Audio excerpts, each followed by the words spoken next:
Zenium. It's a bike that they've just launched for summer 2018.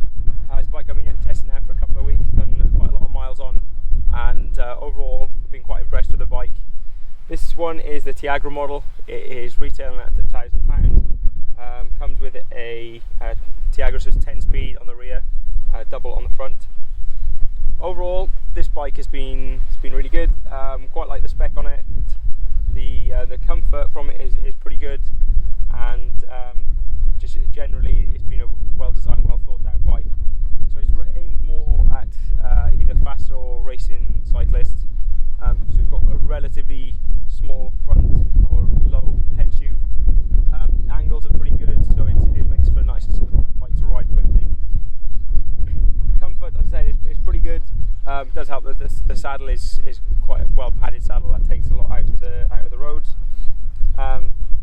Also, for a carbon frame bike, especially at this price point, I think it's really good.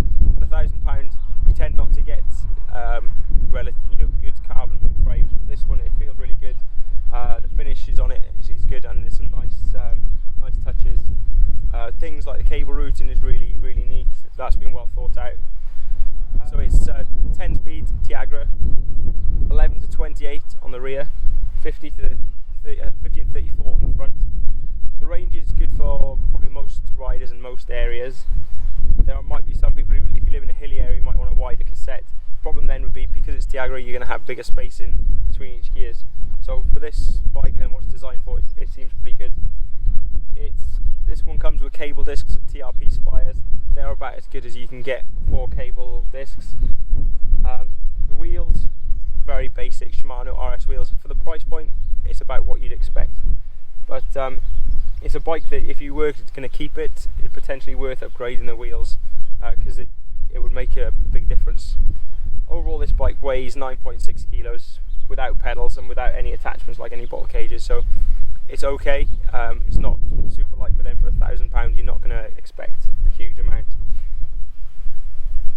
Tyres on it, Vittoria tyres, branded tyres, they're pretty good. The tread on it is going to make them suitable for a little bit of bad weather, bad roads too. Things that maybe not so good or could be better. The biggest thing on the front, for the front derailleur, there's no inline cable adjuster, which means that as the cable stretches, or if you need to adjust the front mech, it's an absolute ball ache. So if I was buying this bike, the first thing I'd be doing is buying an inline cable adjuster and having to replace a cable inner and outer. So that's not ideal. Something that Vitus are aware of, and they are going to update in the future. But for these early bikes, it's going to something that will affect riders. If you took this to a bike shop and asked them to do that, it's going to be maybe 20 quid at the very most. It's not too expensive.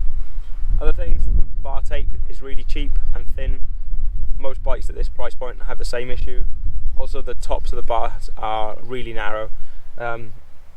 So for me, if I was buying this bike, it would be into a bike shop with different bar tape, potentially new bars as well. Otherwise, there's really not much to fault for what it's designed for. It's really good. What I would maybe say is, if I was looking at this bike, I would maybe go up a model. So they have one that's got 105, which is then 11 speed. The new 105 is absolutely fantastic. You'd also have full hydraulic gears, and I think that one retails for about £200 or £250 more. Maybe it's not so easy to spend that extra bit of money, but if £1,000 is your budget, then this is a pretty good deal compared to what else is on the market.